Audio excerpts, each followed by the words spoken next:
bien préparer votre entretien d'embauche, il est important de s'être renseigné sur l'entreprise que vous allez rencontrer et si possible, sur la fiche de poste à pourvoir. Vous pourrez ainsi lister vos connaissances et vos compétences qui correspondent à ce poste. Relisez votre CV avant d'arriver afin de bien le maîtriser. Repérez l'itinéraire avant de partir afin d'être sûr d'arriver à l'heure. Du calme, soyez vous-même, essayez de ne pas trop stresser. Vous n'êtes pas en danger. Ah, et une dernière chose. Choisissez avec soin la tenue que vous allez porter. Non. Oh non. Oui, c'est mieux. N'en faites pas trop. Voilà, là c'est parfait. Et attention à l'hygiène corporelle. La petite douche avant l'entretien n'est pas en option. La première impression auprès de l'employeur est déterminante. Attendez qu'il vous invite à entrer. Entrez. Pensez à bien le saluer, Bonjour. à vous asseoir uniquement quand il vous le propose. Je vous en prie.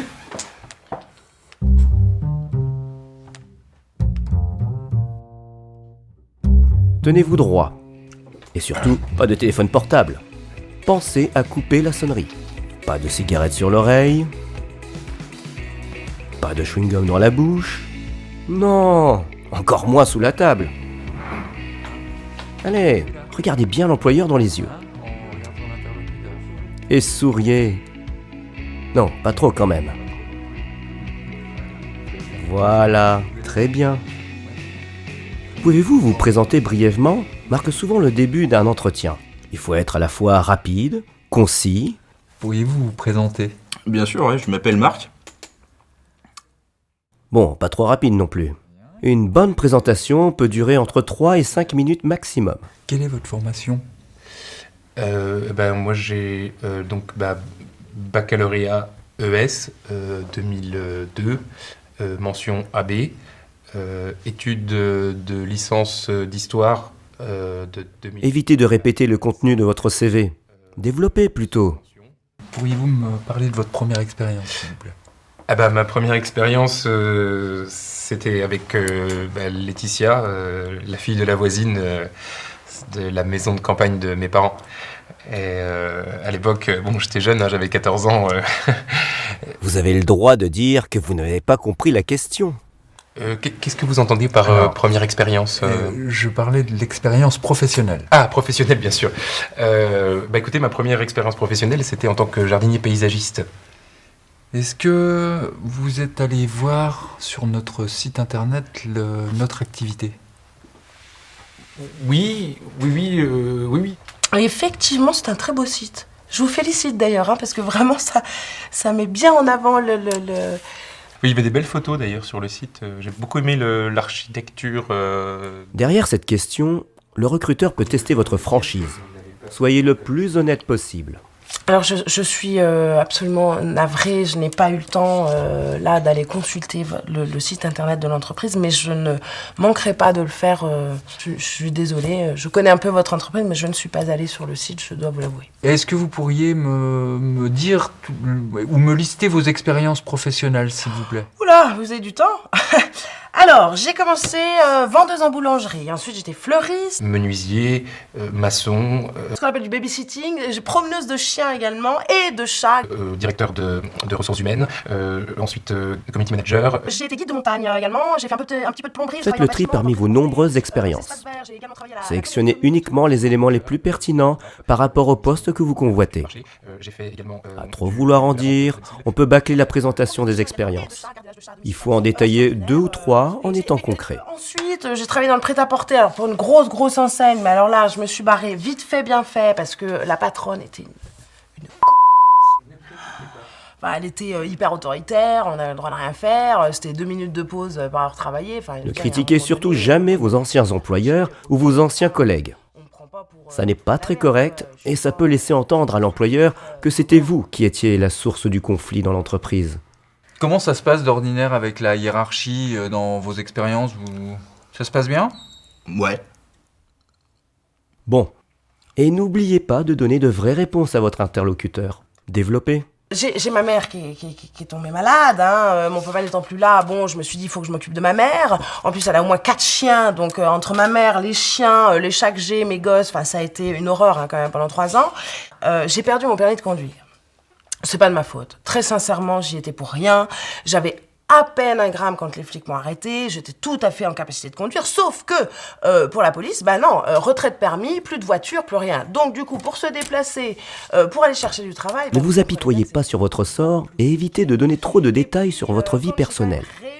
Donc le poste que l'on propose nécessite d'avoir quelques compétences en informatique et notamment de maîtriser Excel. J'ai envie de dire que l'informatique, il n'y a pas vraiment de secret pour moi, hein, YouTube et compagnie, il n'y a pas de problème, quoi. Je poste d'ailleurs pas mal de choses, oui, notamment avec mes enfants, j'aime beaucoup les filmer puis les mettre sur YouTube, je suis assez douée. Ne trichez pas, mais présentez les choses de la manière la plus avantageuse possible. Non, je connais pas vraiment bien tous ces logiciels. Bon, après, c'est des logiciels assez usuels. Hein. Moi, je connais un petit peu Word, que j'ai pratiqué. Par contre, pour Excel, j'ai encore un petit peu de mal, mais bon, je suis prêt à me former là-dessus, il n'y a aucun problème. Hein. En termes de congés, vous avez des attentes ?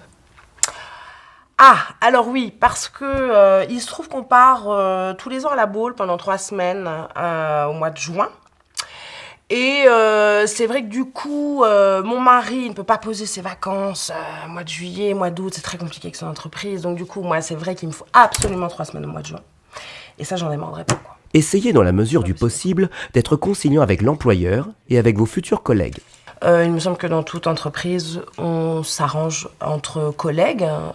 Voilà, alors certes, j'ai des enfants, mais je pense que d'autres aussi. Donc, que je ferai en fonction, j'ai pas de demande particulière, je ferai évidemment en fonction de l'entreprise et de mes collègues. Si on vous le demande, indiquez sans rougir une fourchette de salaire. Compte tenu de mon CV, hein, qui est quand même... je pense qu'un petit 5-6 000 net, ce serait pas trop demandé, hein, j'ai l'impression quand même, non ? Mais soyez crédible par rapport au montant pratiqué dans la profession pour un même type de poste. Nous vous proposons le SMIC pour ce poste-là. Est-ce que ça vous convient ? Écoutez, j'ai envie de vous dire qu'il faut que je réfléchisse du coup, parce que, pour être honnête, entre mes allocations familiales et le RSA, je pense que je gagne autant que le SMIC. La différence entre les prestations sociales perçues et le salaire qui est proposé peut être une vraie question. Mais ne doit-on pas aussi se poser la question de l'intérêt qu'on a à reprendre une activité ? Oui, alors je vous avouerai que commencer au SMIC, j'aurais préféré un peu plus, mais en même temps, socialement, je crois que j'ai vraiment besoin de travailler. J'ai vraiment besoin d'être avec d'autres personnes, de pouvoir partager, de pouvoir être utile. Et donc, si c'est au SMIC, j'accepterai. S'il y a possibilité d'évoluer dans votre entreprise, j'aimerais le savoir si je peux faire des formations pour effectivement enrichir mon expérience et pouvoir évoluer dans votre entreprise. Vous pouvez tout à fait exprimer une ambition, un projet, une envie, mais attention à garder les pieds sur terre et ne pas paraître prétentieux. Ah bah le poste il me convient. Je pense que je suis quand même suffisamment calée et j'ai suffisamment d'expérience pour ce poste-là. Et j'ai même envie de vous dire que moi je préférerais aller un petit peu plus loin. Hein. Moi un poste de directrice ça m'ira bien aussi. Hein.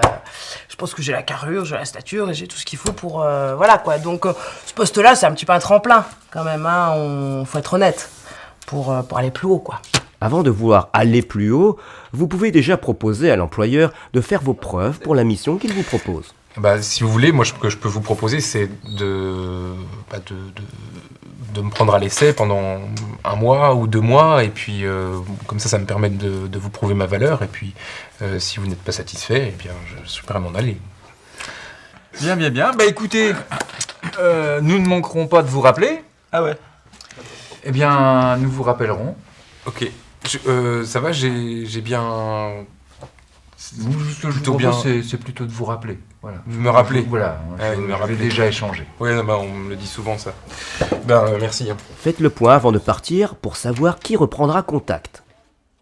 Et n'oubliez pas que la dernière impression est aussi très importante pour votre interlocuteur. Bon, eh bien, je vous remercie c'est moi. de cet entretien. Et puis, je vous tiens au courant des suites que nous donnerons à cette candidature. Très bien. C'est vous qui me recontactez, alors ? Je vous recontacte. Très bien.